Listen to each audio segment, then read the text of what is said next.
Garbage truck sumalpok sa dump truck sa San Mateo, Rizal. Pagsagip sa naaksidente, biktima pahirapan. Jim Tahano, balita. Chiboy. Dahan-dahang binaklas ng mga rescuer ang pinto sa passenger side ng garbage truck na ito gamit ang hydraulic tools habang nilalagyan ng oxygen ang sugatang pahinante sa passenger side. Nangyari ang aksidente sa bahagi ng C6 Bypass Road, Barangay Banaba, San Mateo, Rizal, pasado alas 11 kagabi. Halos 30 minuto ang ginugol sa rescue operation bago tuluyang naialis mula sa pagkakaipit ang biktima na nagtamo ng sugat sa bahagi ng tuhod.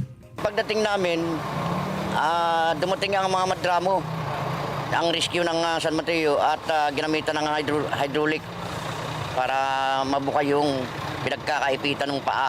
Sa lakas ng pagkakasalpok, nawasa ang windshield at nayupi ang harapang bahagi ng garbage truck.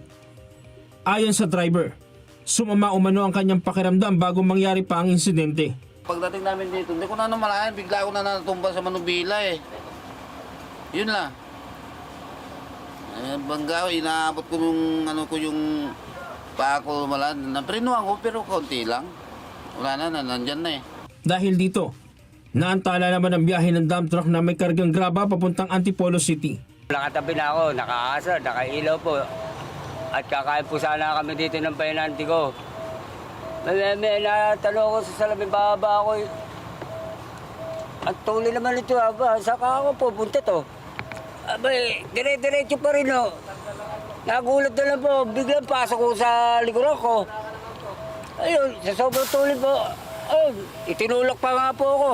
Agad dinala sa pinakamalapit na ospital ang mga biktima. Patuloy pa rin ang investigasyon ng otoridad sa sanhi ng aksidente. Jim Tejano, para sa 100% balita.